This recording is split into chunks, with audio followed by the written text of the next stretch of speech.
The rescue operation on British Midland Flight 92. En route from London to Belfast, one of the engines caught fire and the plane was diverted.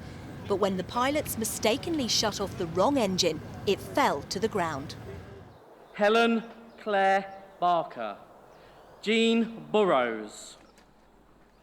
Today, survivors of the air disaster and their loved ones came together to remember those who died and those who were injured.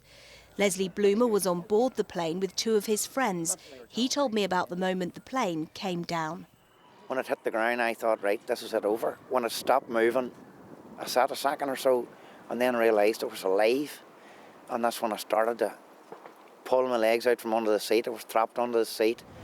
I clambered to the side of the plane, which was only a foot or two away. When I got to the hole in the side of the plane, there was a guy just standing there and he just grabbed me. He carried me down the banking. Barrie Brigham saw the aircraft crash that night from the motorway. He rushed to help. They formed a double-man human chain up the side of the aircraft in all this aviation fuel, which was pouring down from the wings. We thought it was water. It all happened so quickly without those bodies coming out of the aircraft, and we were having to sort of assess them, and then we started to hand them down. But for those seriously injured in the accident, life will never be the same again. Stephen McCoy, an Irish boxing champion, was left brain damaged and paralysed. For us, the family, the Stephen we knew died 30 years ago. And we have Stephen, but we never had the chance to grieve.